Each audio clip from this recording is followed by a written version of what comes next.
Hello दोस्तों, मैं कपिंद्र तोमर और आज मैं बात करने वाला हूं क्लास 12 का चैप्टर 12 एल्डिहाइड, कीटोन और कार्बोक्सिलिक एसिड के बारे में। ये इस चैप्टर की वीडियो 6 है। इससे पहले 5 वीडियो बन चुकी हैं। आज हम बात करने वाले हैं इलेक्ट्रॉन स्नेही प्रतिस्थापन अभिक्रिया के बारे में। इससे पहले हमने बात की थी नाभिक स्नेही प्रतिस्थापन अभिक्रिया के बारे में। आज बात करने वाले हैं इलेक्ट्रॉन स्नेही प्रतिस्थापन अभिक्रिया। तो अपनी रिएक्शन है अपनी इलेक्ट्रॉन स्नेही प्रतिस्थापन अभिक्रिया। नेक्स्ट है अपना इलेक्ट्रॉन स्नेही प्रतिस्थापन अभिक्रियाएं।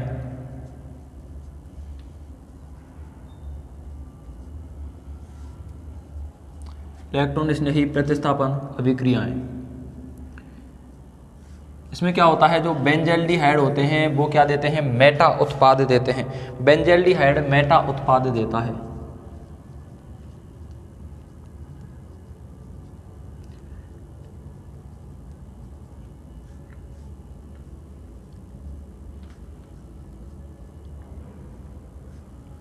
बेंजल्डिहाइड होता है वो क्या देता है, मेटा उत्पाद देता है। सबसे पहले मैं बात कर रहा हूँ इसकी रिएक्शंस के बारे में। जो बेंजल्डिहाइड होता है वो क्या देता है, मेटा उत्पाद देता है। सबसे पहले मैं रिएक्शन की बात कर रहा हूँ सल्फोनीकरण, सल्फोनीकरण यानी जब बेंजल्डिहाइड की रिएक्शन जब मैं सल्फ्यूरिक एसिड के साथ कराता हूँ। ये है आपका benzaldehyde C double bond O और H, ये बेंजीन पे COOH, ठीक है। यह है बेंजल्डिहाइड। इसकी रिएक्शन मेरे को H2SO4 के साथ करानी है। किसके साथ, H2SO4। ये होता है सल्फ्यूरिक एसिड। इसको मैं कुछ इस तरह से लिख रहा हूँ OH और SO3H। यह है आपका H2SO4 यानी सल्फ्यूरिक एसिड।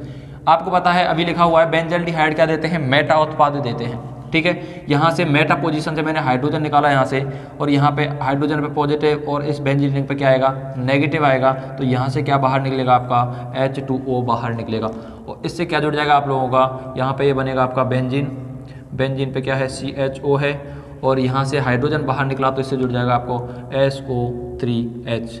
क्या जुड़ जाएगा, SO3H। इसका नाम क्या है, 3-फॉर्मिल बेंजीन सल्फोनिक एसिड। 3-फॉर्मिल यानी 1 2 3, तो 3-फॉर्मिल बेंजीन सल्फोनिक एसिड, क्लियर है। अब मेरे को नेक्स्ट रिएक्शन के बारे में बात करनी है, वो है नाइट्रीकरण। क्या, नाइट्रीकरण।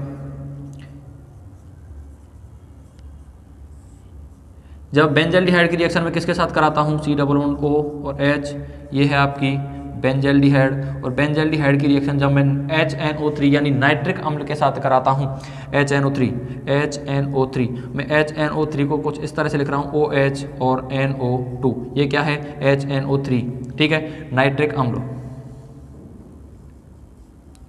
क्या है, नाइट्रिक अम्ल, नाइट्रिक एसिड, ठीक है। इसकी रिएक्शन जब कराता हूँ OH पे नेगेटिव, इस पे क्या है पॉजिटिव, और यहाँ पे हाइड्रोजन मेटा पोजीशन, मेटा उत्पाद देंगे तो पॉजिटिव और नेगेटिव, तो यहाँ से बाहर निकल जाएगा आप लोगों का H2O। क्या बाहर निकलेगा, -H2O, और NO2 मेटा पोजीशन पे जुड़ेगा यहाँ पे, तो क्या बन जाएगा, ये है आपका एल्डिहाइड, और यहाँ पे क्या जुड़ गया, NO2, मेटा नाइट्रो बेंजल्डिहाइड। नाम क्या हो जाएगा इसका, मेटा पोजीशन पे है तो मेटा नाइट्रो बेंजल्डिहाइड। या मैं अगर IUPAC में नाम देना चाहूँ तो 1 2 3 नाइट्रो बेंजल्डिहाइड। क्या, 3 नाइट्रो बेंजल्डिहाइड, ठीक है। या मैं बोल सकता हूँ 3 नाइट्रो बेंजीन 1L नहीं होगा, इसका ध्यान रखना। नाम क्या होगा, 3 नाइट्रो बेंजल्डिहाइड, ठीक है। यहाँ पे लिख सकते हो आप Meta nitro benzaldehyde, Meta nitro benzaldehyde. IUPAC में क्या होगा, 3 नाइट्रो बेंजल्डिहाइड। क्या हो जाएगा, 3 नाइट्रो बेंजल्डिहाइड, क्लियर है। अब एक और रिएक्शन करानी है, हैलोजनीकरण, यानी बेंजल्डिहाइड की रिएक्शन हैलोजन के साथ करानी है। थर्ड है इसकी, जब मैं हैलोजन के साथ कराता हूँ, यानी थर्ड रिएक्शन है आपकी हैलोजनीकरण।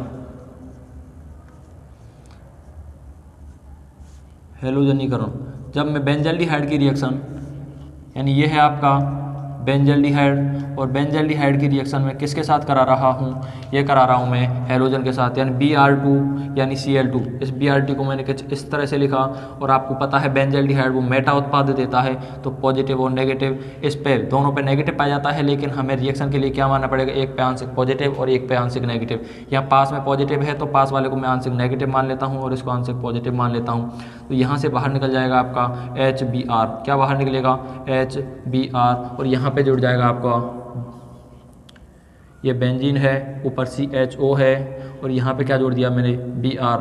तो मैं बोल सकता हूँ मेटा ब्रोमो बेंजल्डिहाइड। नाम क्या हो जाएगा इसका, Meta bromo benzaldehyde, Meta bromo benzaldehyde. Clear है। अभी मैं इसकी क्रियाशीलता के बारे में बात करने वाला हूँ कि क्रियाशीलता यानी एल्डिहाइड और कीटोन होते हैं, उनमें अधिक क्रियाशील कौन सा होता है। सबसे पहले बात कर रहा हूँ अभिक्रियाशीलता, यानी क्रियाशीलता, क्या क्रियाशीलता, यानी एक कार्बन वाला एल्डिहाइड होता है वो सबसे अधिक क्रियाशील होता है, जैसे HCOO और H, ये है फॉर्मेल्डिहाइड। एक कार्बन और अधिक कर दिया तो मैंने ये कम क्रियाशील होगा, इससे CH3 C11O और H, और यहाँ पे और कार्बन में बढ़ाता जाऊँगा तो इनकी क्रियाशीलता क्या होगी, घटती जाएगी, यानी CH3 CH2 C11O और H, CH3 CH2 CH2 और C11OH, यानी जितने कार्बन में बढ़ाता जाऊंगा इनकी क्रियाशीलता क्या होती जाएगी, कम होती जाएगी। अब यहाँ पे अगर मैं कीटोन की बात करता हूँ CH3 C11O और CH3, अब इसमें भी कार्बन में बढ़ाता जाऊंगा तो इसकी क्रियाशीलता क्या होगी, घटती जाएगी, CH3 CH2 C11O और CH3 CH3 CH2 CH2 C11O और CH3, यानी जितने में कार्बन बढ़ाता जाऊंगा इनकी क्रियाशीलता क्या होगी, घटती जाएगी। यानी एल्डिहाइड होते हैं वो कीटोन से अधिक क्रियाशील होते हैं, क्या होते हैं, कीटोन से अधिक क्रियाशील होते हैं। एल्डिहाइड होते हैं वो क्या होते हैं, कीटोन से अधिक क्रियाशील होते हैं। एक कार्बन वाला एल्डिहाइड होता है वो सबसे अधिक क्रियाशील होता है। अधिक कार्बन वाला, जैसे जैसे कार्बन की संख्या बढ़ती जाएगी इनकी क्रियाशीलता क्या होती जाएगी, घटती जाएगी। क्लियर है।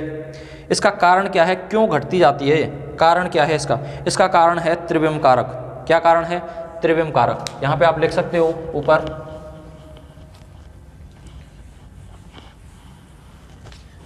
इसका कारण लिखो आप, कारण है इसका, ये क्या है, C11O, इसका कारण है आपका, कारण में लिखो त्रिविम कारक। क्या, त्रिविम कारक। मैंने आपको बताया था कि कार्बोनिल समूह होता है, कार्बोनिल समूह ये होता है, इसमें क्या होता है, ऑक्सीजन अधिक ऋण विद्युतीय तत्व होता है। क्या होता है, ऑक्सीजन अधिक ऋण विद्युतीय तत्व होता है। ऋण विद्युतीय होने के कारण ये ऑक्सीजन होता है इस पाई बॉन्ड के इलेक्ट्रॉनों को क्या करता है, अपनी तरफ आकर्षित करता है।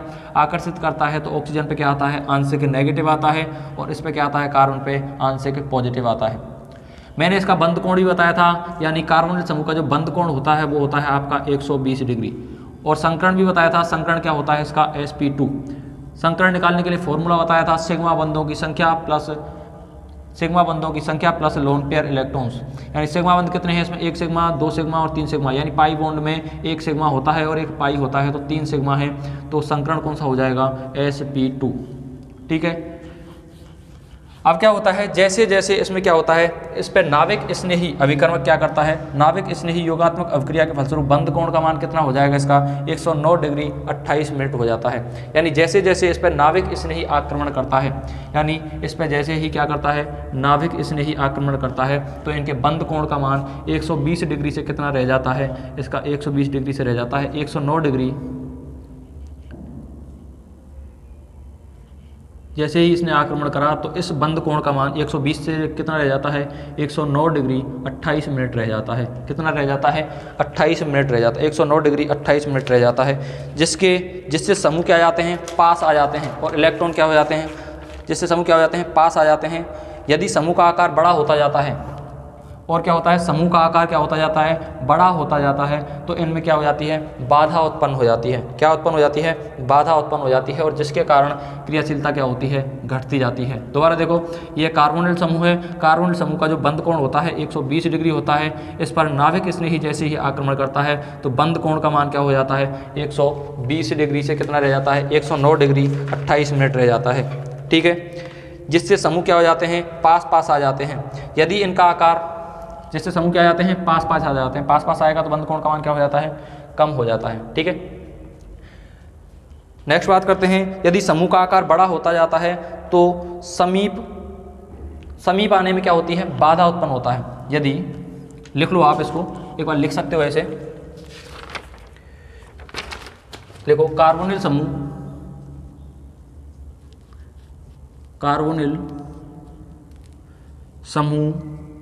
का कार्बन sp2, कार्बोनिल समूह का कार्बन sp2 संकृत अवस्था में पाया जाता है। sp2 संकृत अवस्था में पाया जाता है।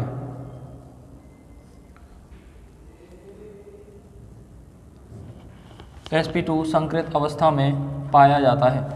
किस पाया जाता है, sp2 संकृत अवस्था में पाया जाता है, जिसका बंध कोण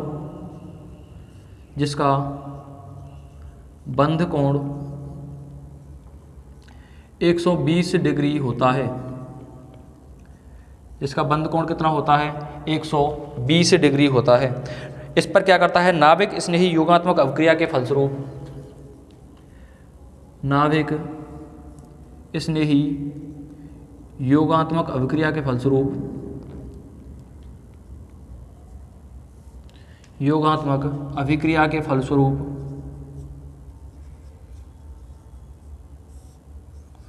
योगात्मक अभिक्रिया के फलस्वरूप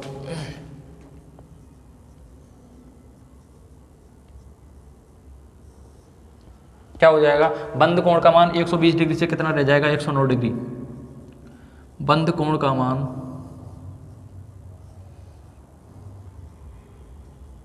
क्या हो जाएगा, 120 से 109 डिग्री रह जाता है। बंद कोण 109 डिग्री 28 मिनट का रह जाता है। 109 डिग्री 28 मिनट का हो जाता है। ठीक है, का हो जाता है।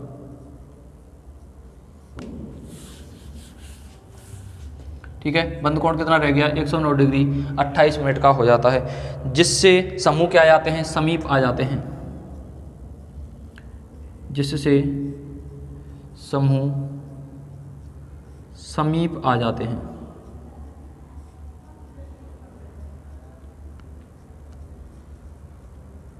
क्या हो जाता है, जिससे समूह क्या आ जाते हैं, समीप आ जाते हैं। यदि समूह का आकार बड़ा होता जाता है, यदि समूह का आकार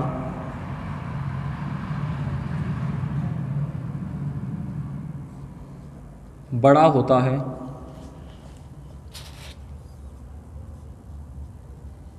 क्या होता है, समूह का आकार बड़ा होता है तो समीप आने में बाधा उत्पन्न होती है,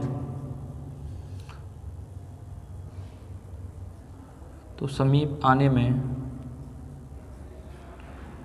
बाधा उत्पन्न होती है।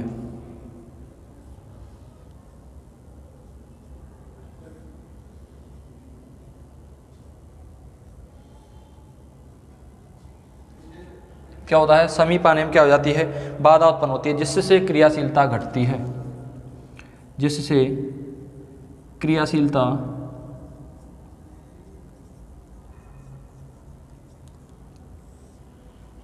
घटती है, जिससे क्रियाशीलता क्या होती है, घटती है। ठीक है, जैसे अब मैं इसको दोबारा समझाता हूँ कैसे घटती है क्रियाशीलता। यहाँ पे सबसे पहले कार्बोनिल समूह लिया, C+O, क्या लिया, कार्बोनिल समूह। देखो यहाँ पे ये है आपका कार्बोनिल समूह। कार्बोनिल समूह पे क्या कराया मैंने, नाभिक स्नेही योगात्मक अभिक्रिया कराई, यहाँ पे अटैक कराया नाभिक स्नेही का। तो ऑक्सीजन पर नेगेटिव और इस कार्बन पे क्या आएगा, आंसर पॉजिटिव आएगा। तो नेगेटिव वाले से यानी पॉजिटिव को जोड़ना है और पॉजिटिव वाले से नेगेटिव को, यानी C यहाँ से बॉन्ड टूटेगा तो ऑक्सीजन पे नेगेटिव और इस कार्बन पे क्या है, पॉजिटिव है, तो मैंने जोड़ दिया इस पर नेगेटिव। ठीक है, अब इस पर क्या कराना है मेरे को, अब यहाँ पे बंद कोण का मान था वो कितना था 120 डिग्री था, और संकरण कौन सा है यहाँ पे sp2। अब जैसे ही नाभिक स्नेही का मैंने अटैक कराया तो यहाँ पे जो बंद कोण का मान है वो कितना रह जाता है 109 डिग्री 28 मिनट रह जाता है। ठीक है, जिससे समूह क्या आ जाते हैं, समीप आ जाते हैं, और बंद कोण का मान क्या हो जाता है, कम हो जाता है। यदि समूह का आकार क्या होता है, बड़ा होता है, समूह का आकार क्या हो, बड़ा हो, और बड़ा होने पे जैसे जैसे क्या होता है, कार्बन की संख्या बढ़ती जाती है, समूह का आकार क्या होता जाता है, बड़ा होता जाता है, तो उनकी जो विलेयता होती है, यानी विलेयता होती है वो क्या होती है, कम होती जाती है। क्या होती जाती है, उनकी क्रियाशीलता क्या होती है, कम होती जाती है। यानी जल में उनकी विलेयता है यानी क्रियाशीलता है वो क्या होती जाती है, घटती जाती है।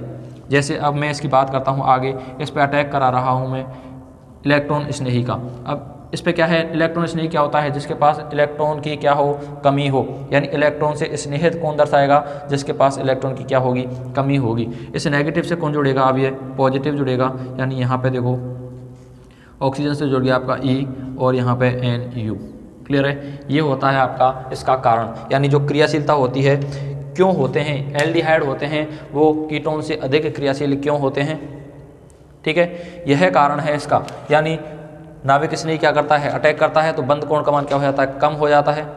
ठीक है, बंद कोण का मान, और अगर आकार क्या होता है, बड़ा होता है, तो उनकी क्रियाशीलता क्या होती है, घटती है। यानी जैसे जैसे कार्बन की संख्या घटती जा रही है, कीटोन था, एसीटोन में और कार्बन बढ़ा, तो उसकी क्रियाशीलता क्या हो रही है, जैसे जैसे आकार बढ़ रहा है तो उनकी जो क्रियाशीलता है वो क्या होती जाती है, कम होती जाती है। क्लियर है।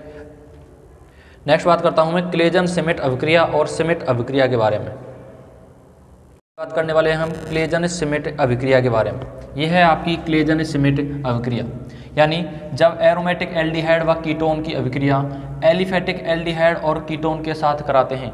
यानी एक तरफ एरोमेटिक एल्डिहाइड और कीटोन होंगे और दूसरी तरफ एलिफेटिक एल्डिहाइड और कीटोन होंगे, तो उनकी रिएक्शन जब NaOH या KOH क्षार की उपस्थिति में कराते हैं तो अल्फा बीटा अनसैचुरेटेड एल्डिहाइड व कीटोन प्राप्त होते हैं। अब मैं देखो रिएक्शन करा रहा हूँ यहाँ पे एल्डिहाइड और कीटोन की। यहाँ पे एल्डिहाइड लिया मैंने एक एरोमेटिक एल्डिहाइड यानी C डबल बॉन्ड O और H। यहाँ पे मैंने एरोमेटिक एल्डिहाइड लिया और यहाँ पे मेरे को लेना है aliphatic aldehyde CH H H और डबल बॉन्ड O। ठीक है, ये है आपका एलिफेटिक एल्डिहाइड। क्लियर है, क्या है एलिफेटिक। यहाँ पे मैं एक कार्बन और ले लेता हूँ, यहाँ पे देखो C H H H और C H O। ठीक है, यहाँ पे मैंने एरोमेटिक एल्डिहाइड लिया और यहाँ पे एलिफेटिक एल्डिहाइड लिया। यहाँ से क्या होगा, यहाँ से H2O क्या हो जाएगा, बाहर हो जाएगा, और इसे डबल बॉन्ड से क्या जुड़ जाएगा, ये जुड़ेगा आपका इस तरह से। किसकी उपस्थिति में हो रही है, ये KOH या NaOH की उपस्थिति में। जब रिएक्शन कराते हैं तो यहाँ पे बनेगा आप लोगों का, यहाँ पे ये है आपका बेंजीन रिंग। बेंजीन रिंग से ऊपर क्या जुड़ा, कार्बन था, कार्बन के पास क्या है, एक हाइड्रोजन है, हाइड्रोजन मैंने इस साइड लगा दिया, और इस डबल बॉन्ड से क्या जुड़ जाएगा, यहाँ से ये कार्बन डबल बॉन्ड के साथ जुड़ जाएगा, और इस कार्बन पे क्या है, CHO है। क्लियर है, ये बन गया आप लोगों का। अगर एक तरफ में एरोमेटिक एल्डिहाइड लेता हूँ और एक तरफ क्या लेता हूँ, कीटोन लेता हूँ, तो वो रिएक्शन भी आप कर सकते हो। जैसे मैं यहाँ पे ले रहा हूँ, यहाँ पे एक तरफ एरोमेटिक एल्डिहाइड लिया और यहाँ पे क्या लिया मैंने, एरोमेटिक एल्डिहाइड, और इधर ले रहा हूँ मैं ketone plus CH C double bond O और CH3। यहाँ पे मैंने ले लिया ये। ठीक है, अभी रिएक्शन क्या होगी, यहाँ से H2O बाहर निकल जाएगा, यहाँ से H2O बाहर निकलेगा। H2O किसकी उपस्थिति में, NaOH या KOH की उपस्थिति में जब रिएक्शन करा रहे हैं यहाँ पे, तो यहाँ पे बनेगा आप लोगों का ये बेंजीन रिंग। बेंजीन रिंग पे क्या है, कार्बन, कार्बन के पास एक हाइड्रोजन है और डबल बॉन्ड के साथ ये जुड़ जाएगा, यहाँ से डबल बॉन्ड CH और C डबल बॉन्ड O, और यहाँ पे आगे क्या है CH3। ये इस तरह से क्या हो जाएगा, यहाँ पे जुड़ जाएगा। क्लियर है, इनके नाम क्या होंगे, इसका नाम होगा आपका अल्फा बीटा असंतृप्त एल्डिहाइड। इसका नाम होगा अल्फा और बीटा। इस पर क्या है, असंतृप्त का मतलब होता है यहाँ पे डबल बॉन्ड और ट्रिपल बॉन्ड, यानी अल्फा और बीटा पोजीशन पे क्या है, डबल बॉन्ड, तो नाम क्या होगा इसका, अल्फा बीटा असंतृप्त एल्डिहाइड। क्या हो जाएगा, अल्फा बीटा असंतृप्त एल्डिहाइड। या मैं बोल सकता हूँ alpha beta unsaturated aldehyde. Clear है। या एक इसका एक फेमस नाम और होता है, वो होता है सिनेमिक एल्डिहाइड। क्या होता है? Cinnamic aldehyde. सिनेमिक एल्डिहाइड क्या होता है? Cinnamic aldehyde. ठीक है, इसका नाम भी क्या हो जाएगा? Alpha beta unsaturated ketone. क्या होगा? इसमें कीटोन है तो इसका नाम हो जाएगा कीटोन, यानी alpha beta unsaturated, alpha beta unsaturated ketone. क्या हो जाएगा? Alpha beta unsaturated ketone. इनका आईयूपीएसी नाम भी दे सकते हो आप, देना चाहो तो 1 2 3 कार्बन पे फेनिल है, 3 फेनिल प्रॉप 2 इन 1 एल। इसका आईयूपीएसी नाम देना चाहें तो 1 2 3 और 4 क्या नाम हो जाएगा? 4 फेनिल। 4 पे क्या है? फेनिल है। 4 फेनिल ब्यूट 3 इन 2 ऑन। क्या हो जाएगा? 4 phenyl but 3 yn 2 one. Clear है। ये इसका क्या हो जाएगा? आईयूपीएसी नाम हो जाएगा। क्लियर है। ये समझ आया। क्लेजन सीमेंट में क्या होता है? इसमें एरोमेटिक एल्डिहाइड और कीटोन लेते हैं। एरोमेटिक एल्डिहाइड और कीटोन की रिएक्शन, यहाँ पे मैं एल्डिहाइड लिया है एरोमेटिक, यहाँ पे कीटोन भी ले सकता हूँ मैं। क्लियर है।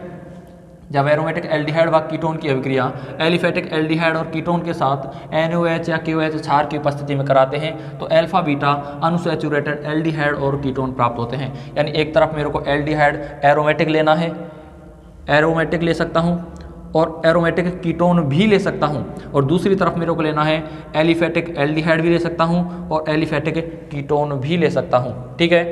यानी इधर मैंने एल्डिहाइड लिया एरोमेटिक और इधर लिया एलिफेटिक एल्डिहाइड, इधर मैंने लिया एरोमेटिक एल्डिहाइड और इधर लिया मैंने एलिफेटिक कीटोन। क्लियर है। नेक्स्ट रिएक्शन है आपकी सिमेट अभिक्रिया। कौन सी? सिमेट अभिक्रिया।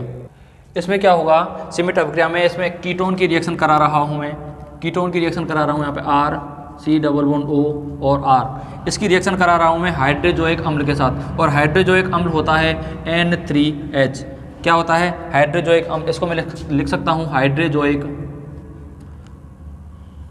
क्या है? हाइड्रोजोइक अम्ल। ये है आपका हाइड्रोजोइक अम्ल। इसकी रिएक्शन में करा रहा हूँ H2SO4 की उपस्थिति में। यानी जब कीटोन की रिएक्शन हाइड्रोजोइक अम्ल के साथ H2SO4 के साथ कराता हूँ तो हमें क्या प्राप्त होगा? यहाँ से NH3 से N2 बाहर निकल जाएगा, N2 बाहर निकल जाएगा और R होता है वो कहाँ पे जुड़ जाएगा? इस N के इस साइड में जुड़ जाएगा, यानी NH से जुड़ेगा। कैसे जुड़ेगा? यहाँ पे R COO है, यहाँ से क्या होगा? हाइड्रोजन जुड़ेगा इस पे, यानी यहाँ पे बनेगा आप लोगों का, ये बनेगा यहाँ पे R COO। यहाँ से R निकल के यहाँ से क्या होगा? N2 बाहर हो जाएगा, N2 बाहर होगा तो यहाँ पे बचेगा NH, और R इस साइड से निकल के कार्बोनिल समूह से हट करके किधर आ जाएगा? इस साइड में आ जाएगा। क्लियर है। ये बनेगा आपका, ये होती है आपकी सिमेट अभिक्रिया। क्या होती है? सिमेट अभिक्रिया। ठीक है। यहाँ पे लिख सकते हो, यहाँ पे प्लस N2, यानी N2 क्या हो गया? यहाँ पे बाहर हो गया। ठीक है। अब मैं नेक्स्ट रिएक्शन के बारे में बात कर रहा हूँ, वो है आपकी टिस चेन को अभिक्रिया। टिस चेन को अभिक्रिया, टिस चेन को अभिक्रिया। इसमें क्या होगा? टिस चेन को रिएक्शन में होगा, इसमें एल्डिहाइड लेना है, 2 समान एल्डिहाइड ले रहा हूँ मैं यहाँ पे CH3 और CHO।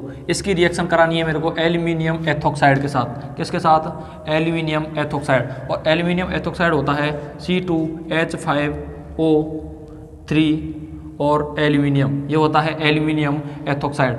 इसकी उपस्थिति में क्या होता है? एक का तो होता है आपका ऑक्सीडेशन और एक का होगा आपका रिडक्शन। क्या होगा? एक का होगा आपका ऑक्सीडेशन। यहाँ पे मैंने 2 मॉलिक्यूल लिए हैं, एक का ऑक्सीडेशन, देखो आप, एक का रिडक्शन हो जाएगा और एक का होगा ऑक्सीडेशन। ठीक है। यहाँ पे मैंने 2 मॉलिक्यूल लिए हैं, एक और ले लेता हूँ मैं CH3 और CHO, यानी 2 मॉलिक्यूल थे, या तो इस तरह से लिख लो या इस तरह से लिखो।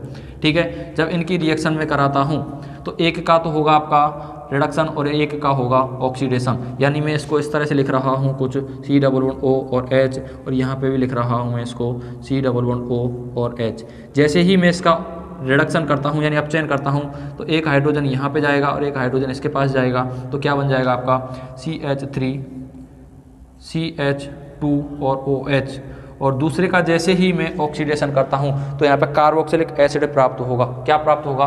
कार्बोक्सिलिक एसिड, यानी CH3 COOH, ये क्या प्राप्त हो गया?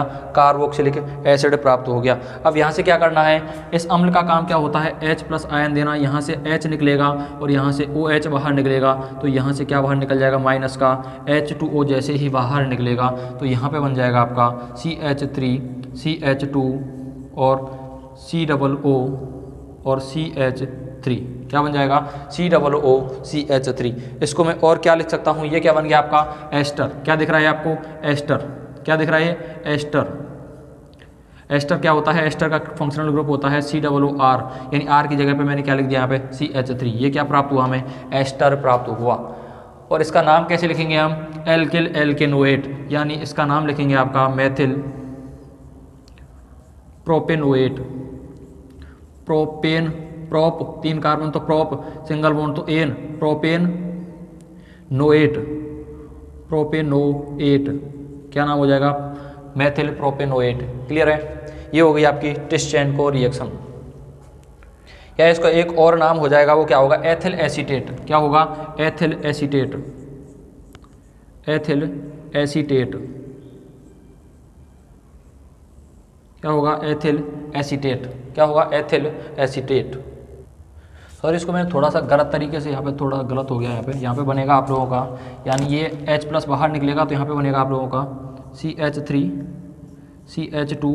यहाँ से बाहर हुआ तो ये वाला है किससे जुड़ेगा? ऑक्सीजन से जुड़ेगा। यहाँ पे ऑक्सीजन आएगा, फिर ऑक्सीजन, फिर कार्बन और आएगा फिर आपका CH3। ये बनेगा आप लोगों का। तो इसका नाम क्या हो जाएगा? ये बना तो आपका क्या है? एस्टर, और इसका नाम क्या हो जाएगा? Ethyl acetate. क्या नाम होगा? Ethyl acetate. यहाँ पे लिख लो आप एथिल एसीटेट।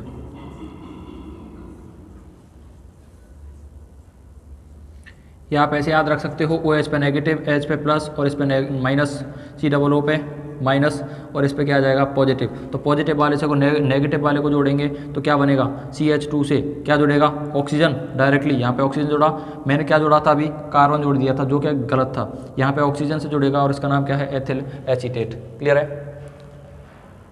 नेक्स्ट बात करने वाला हूँ मैं एरोमेटिक यौगिकों की, यानी एरोमेटिक कार्बोनिल यौगिकों की वलय संरचना, यानी अनुनादी संरचना के बारे में। जो कार्बोनिल यौगिक होते हैं उनकी अनुनादी संरचना के बारे में, यानी कार्बोनिल यौगिकों की वलय संरचना के बारे में बात करने वाले हैं, यानी रेजोनेंस के बारे में बात करने वाले हैं। तो यहाँ पे मैं सबसे पहले एल्डिहाइड ले सकता हूँ या कीटोन ले सकता हूँ। कार्बोनिल यौगिकों की वलय संरचना के बारे में बात कर रहा हूँ यहाँ पे। जैसे ये मैंने बेंजीन रिंग पे मैंने क्या जोड़ा? एल्डिहाइड जोड़ सकता हूँ, या यहाँ पे क्या ले सकते हो आप? कीटोन ले सकते हो, यानी इस तरह से COO और CH3 भी क्या कर सकते हो? ले सकते हो। यहाँ पे क्या होता है? ऑक्सीजन की इलेक्ट्रोनेगेटिविटी क्या होती है? अधिक होती है, तो बॉन्ड के इलेक्ट्रॉनों को क्या करता है? अपनी तरफ आकर्षित करता है। तो कार्बन पे क्या आ जाता है? पॉजिटिव चार्ज आता है। और इसकी हेल्प करने के लिए क्या कौन आता है? ये एक बेंजीन रिंग का कार्बन है, इस कार्बन की हेल्प करने के लिए जाता है। तो ये बॉन्ड क्या होता है? टूटता है। यहाँ से टूटेगा तो क्या बनेगा आप लोगों का? ये आपकी बेंजीन रिंग में से ये बॉन्ड क्या हुआ? टूटा। यहाँ पे 2 बॉन्ड हैं कार्बन से और ऑक्सीजन, यहाँ से ऑक्सीजन से बॉन्ड टूटा और यहाँ से ये वाला बॉन्ड टूटा, तो कार्बन से क्या हो जाएगा? डबल बॉन्ड की फॉर्मेशन होगी यहाँ पे। और यहाँ पे ऑक्सीजन पे क्या आएगा? ऑक्सीजन पाएगा नेगेटिव, क्योंकि इसने इलेक्ट्रॉन्स लिए हैं। क्या? ऑक्सीजन पाएगा नेगेटिव, और इसके पास क्या है? एक हाइड्रोजन है। क्या है इसके पास? एक हाइड्रोजन है। और यहाँ पे कौन सा चार्ज आएगा? यहाँ पे आएगा पॉजिटिव, क्योंकि यहाँ से इलेक्ट्रॉन इधर गए हैं, यानी शिफ्ट इधर हो गए। इलेक्ट्रॉन लेके गया है कार्बन, तो इस कार्बन के पास क्या हुआ? डबल बॉन्ड बना है, तो यहाँ पे चार्ज आएगा आपका पॉजिटिव चार्ज। क्लियर है? अब ये पॉजिटिव चार्ज क्या होगा? इसकी हेल्प करने के लिए कौन आएगा? यहाँ से डबल बॉन्ड आएगा, और यहाँ से डबल बॉन्ड आएगा, तो ये बॉन्ड क्या होगा? टूटेगा, और फिर पॉजिटिव चार्ज कहाँ पहुँच जाएगा? पैरा पोजीशन पे पहुँच जाएगा। यहाँ पे आपका बनेगा आगे ये बेंजीन रिंग, यहाँ से ये डबल बॉन्ड टूटेगा तो यहाँ पे पॉजिटिव हुई, यहाँ पे डबल बॉन्ड की फॉर्मेशन होगी। यहाँ पे डबल बॉन्ड है, और यहाँ पे ऊपर जो एज इट इज दे रखा है वैसे के वैसे ही उतारना है, यानी नेगेटिव। क्लियर है? अब यहाँ पे क्या आ गया? पॉजिटिव। इस पॉजिटिव की हेल्प करने अब ये आएगा इधर से पास वाला, तो अब यहाँ पे क्या आ जाएगा? पॉजिटिव आ जाएगा। तो यहाँ पे बना आपका ये बेंजीन रिंग, ये डबल बॉन्ड इधर से शिफ्ट हो जाएगा और यहाँ पे आ गया पॉजिटिव, और ऊपर क्या है double bond C open negative, और यहाँ पे क्या है हाइड्रोजन है। क्लियर है। अब इस पॉजिटिव के लिए कार्बन है, वापस से क्या करेगा इलेक्ट्रॉन देगा, और यहाँ से जो नेगेटिव चार्ज इसने लिया था यानी इलेक्ट्रॉन लिए थे, ये वापस से कार्बन को क्या दे देगा इलेक्ट्रॉन्स दे देगा। तो दोबारा से क्या हो जाएगा डबल बॉन्ड की फॉर्मेशन हो जाएगी। यहाँ पे बन जाएगा आप लोगों का ये डबल बॉन्ड, और यहाँ पे क्या हो गया डबल बॉन्ड, ये बॉन्ड टूट गया यहाँ से, और यहाँ पे कार्बन और ऑक्सीजन के मध्य दोबारा से क्या हो जाएगा बॉन्ड की फॉर्मेशन हो जाएगी, डबल बॉन्ड बन जाएगा, और इस कार्बन पे क्या है एक हाइड्रोजन है। अब यहाँ पे देखो इस एल्डिहाइड में बेंजल्डिहाइड में और इस बेंजल्डिहाइड में क्या अंतर है, बस क्या है डबल बॉन्ड शिफ्ट हुए हैं और कोई अंतर नहीं है इसमें क्या है डबल बॉन्ड यहाँ पे था और इसमें डबल बॉन्ड यहाँ पे है, क्या हो गए डबल बॉन्ड क्या हो गए शिफ्ट हो गए हैं यहाँ पे। ये होती है इसकी अनुनादी संरचना। ये 3 स्टेप होते हैं, फर्स्ट, सेकंड, थर्ड, फोर्थ और फिफ्थ। ये जो 3 स्टेप होते हैं ये बोलते हैं इनको अनुनादी संरचनाएं। यानी अगर मैं इसकी अनुनादी संकर अवस्था बनाता हूं तो क्या बनेगी, यहाँ पे बेंजीन रिंग, पॉजिटिव चार्ज पूरे पे क्या है पैरा, ऑर्थो, पैरा और मेटा पे गया था, ऑर्थो पे, पैरा पे और फिर से ऑर्थो पे। तो पॉजिटिव चार्ज पूरे बेंजीन रिंग पे घूमा है, इस तरह से गया है, तो इस तरह से मैंने लगाया पॉजिटिव चार्ज। यहाँ पे कार्बन और ऑक्सीजन के मध्य यानी इस कार्बन के और बेंजीन रिंग के कार्बन के मध्य क्या आया था डबल बॉन्ड आया था, ये ऑक्सीजन नेगेटिव, यहाँ पे डबल बॉन्ड आया था, तो यहाँ पे मैंने इस तरह से दर्शाया डॉट डॉट लाइन से, और यहाँ पे क्या आया था आंशिक पॉजिटिव, यहाँ पे आंशिक पॉजिटिव और यहाँ पे आंशिक पॉजिटिव। ये क्या बन गई आपकी अनुनादी संकर अवस्था, क्या बन गई अनुनादी संकर। और यहाँ पे क्या आया था आंशिक नेगेटिव आया था, ऑक्सीजन पे क्या आया था आंशिक नेगेटिव। तो ये इसकी बन गई आपकी अनुनादी संकर अवस्था, क्या बन गई अनुनादी संकर अवस्था। क्लियर है। ये आपकी बन गई एरोमेटिक कार्बोनिल यौगिकों की वलय संरचना। क्लियर है। दोबारा समझो इसको एक बार। ये बेंजीन रिंग पे एल्डिहाइड समूह जुड़ा हुआ है, ऑक्सीजन परमाणु की विद्युत ऋणता क्या होती है अधिक होती है, तो कार्बन से अपने बॉन्ड के इलेक्ट्रॉनों को क्या करेगा पाई बॉन्ड के इलेक्ट्रॉनों को अपनी तरफ शिफ्ट करेगा, तो कार्बन पे क्या आएगा पॉजिटिव। इस कार्बन की हेल्प करने के लिए कौन आएगा बेंजीन रिंग के इस कार्बन ने क्या दिए कार्बन को इलेक्ट्रॉन्स दिए, तो यहाँ से बॉन्ड तोड़ा तो यहाँ पे डबल बॉन्ड की फॉर्मेशन हो गई, और यहाँ से इलेक्ट्रॉन गए तो इस पर क्या आ गया चार्ज आ गया आपका पॉजिटिव। यहाँ पे पॉजिटिव चार्ज की हेल्प करने के लिए नेक्स्ट वाला कार्बन आएगा, यहाँ से जैसे ये बॉन्ड तोड़ेगा तो इस पैरा पोजीशन पे क्या आ जाएगा पॉजिटिव, और इसकी हेल्प करने के लिए ये वाला कार्बन आएगा पास वाला, तो यहाँ पे पॉजिटिव आ जाएगा। वापस से ये कार्बन इसको इलेक्ट्रॉन दे देगा, और ऑक्सीजन ने जो इलेक्ट्रॉन लिए थे उन इलेक्ट्रॉनों को वापस से देगा, तो यहाँ पे डबल बॉन्ड क्या हो जाएगा दोबारा से बन जाएगा। यहाँ पे डबल बॉन्ड क्या है लास्ट फर्स्ट पोजीशन में, और लास्ट पोजीशन में क्या होते हैं डबल बॉन्ड चेंज हो जाते हैं। ठीक है। और इसकी जो अनुनादी संरचना होती है वो आपकी ये बनती है, यानी सेकंड स्टेप, थर्ड स्टेप और फोर्थ स्टेप, ये तीनों होती हैं आपकी अनुनादी संरचनाएं होती हैं। क्लियर है। बात करते हैं कि एरोमेटिक एल्डिहाइड होते हैं एरोमेटिक एल्डिहाइड और कीटोन होते हैं वो फ्रीडल क्राफ्ट अभिक्रिया क्यों नहीं देते हैं। यह है आपका एरोमेटिक एल्डिहाइड व कीटोन फ्रीडल क्राफ्ट अभिक्रिया क्यों नहीं देते हैं, क्योंकि एल्डिहाइड और कीटोन होते हैं प्रबल इलेक्ट्रॉन आकर्षी समूह होते हैं, इलेक्ट्रॉन को क्या करते हैं आकर्षित करते हैं। ये क्या करते हैं बेंजीन वलय से इलेक्ट्रॉन को आकर्षित कर लेते हैं, तो बेंजीन वलय को क्रियाशील हो जाता है, बेंजीन वलय क्या हो जाती है अक्रियाशील हो जाती है, जिसके कारण ये क्या नहीं देते हैं फ्रीडल क्राफ्ट अभिक्रिया नहीं देते हैं। क्योंकि आंसर देखो इसका, क्योंकि एल्डिहाइड व कीटोन प्रबल इलेक्ट्रॉन आकर्षी समूह होते हैं, यानी इलेक्ट्रॉन को क्या करते हैं ऑक्सीजन परमाणु होता है अधिक ऋण विद्युत होता है, तो ये इलेक्ट्रॉन को क्या करता है आकर्षित करता है, तथा बेंजीन वलय से इलेक्ट्रॉन को क्या करते हैं आकर्षित कर बेंजीन वलय को अक्रियाशील कर देते हैं, यानी इलेक्ट्रॉन को आकर्षित करते हैं तो बेंजीन वलय क्या हो जाती है अक्रियाशील हो जाती है, इसलिए यह फ्रीडल क्राफ्ट अभिक्रिया नहीं देते हैं। क्लियर है यहाँ तक। अगर आपको वीडियो पसंद आई है तो प्लीज़ लाइक करें, शेयर करें एंड सब्सक्राइब करें। Thank you. कैनिजारो रिएक्शन, यानी कैनिजारो रिएक्शन होती है दो प्रकार की होती है। सबसे पहले होती है सामान्य या सरल कैनिजारो रिएक्शन, वो हमने अभी कराई है। सेकंड होती है आपकी मिश्रित कैनिजारो रिएक्शन। बात करते हैं सेकंड की मिश्रित कैनिजारो रिएक्शन। मिश्रित या क्रॉस, मिश्रित बोल सकते हैं या क्रॉस बोल सकते हैं कैनिजारो रिएक्शन, कैनिजारो अभिक्रिया। इसमें क्या होगा एल्डिहाइड लेना है, कैनिजारो रिएक्शन होती है एल्डिहाइडों में होती है, कीटोन में यह रिएक्शन नहीं होती है। तो ये रिएक्शन हमें करनी है एक तो CHO फॉर्मेल्डिहाइड और एक है आपकी C6H5 और CHO, यानी एल्डिहाइड के मध्य होगी। ये रिएक्शन किसके मध्य होगी? एल्डिहाइड के मध्य होती है।